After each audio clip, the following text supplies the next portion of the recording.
Bro, now nigga get changed. Chop get blues on the mouth through the maze. Push star coupe on in the king. Standing there blocking up, serving the feed. Pie got not get to the blue cheese. Four got rocks up, serving the weed. I been out of town on the roads of my dreams. Four got a Glock with a scope and a beam. Nigga. That's fire. Now we're past high school. Yep. What's going on after high school? What's more like the day-to-day basis? Are you just going through the motions, or are you kind of are you working a job? Or are you just kind of thinking what am I gonna do, type of thing? Yeah, I wasn't sure. I didn't want to go to college. I didn't like school. It's really weird because I love education. I love learning now. At the time, I didn't want to do it. I didn't like the way I was learning or the way it was being taught, I guess. Yeah. So I just went and I would get a job, and I would last 3 months there sometimes, and I'd get fired or I'd quit. I hated it. I could never find it. And these were like factory jobs and stuff like that. Sure. KFC, Pizza Hut, like everything you can think of, I tried it. And then I signed up for the military when I was 20. I think I was 20. I signed up, and I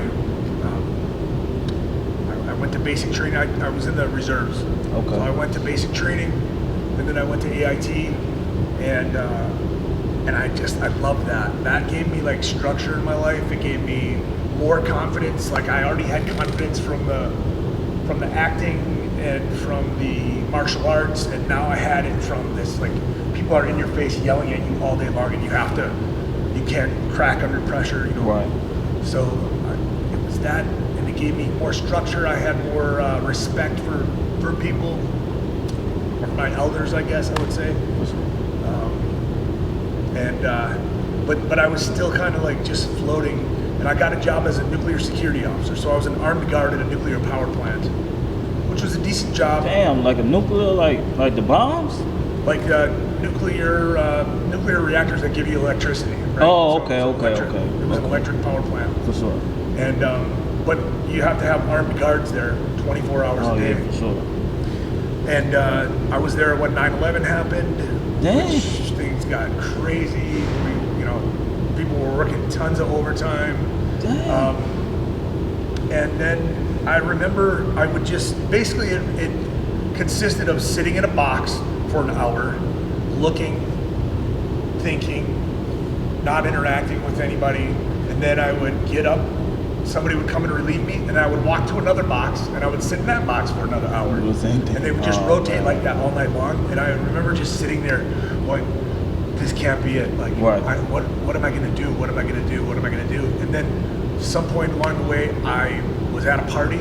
Actually, one of my friends introduced me to pro wrestling. Oh, I was yeah, like okay.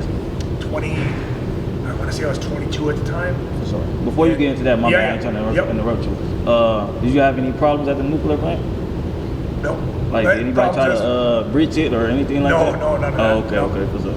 No, I was always like hoping at the time, like, come on, somebody, jump the fence. But they never did.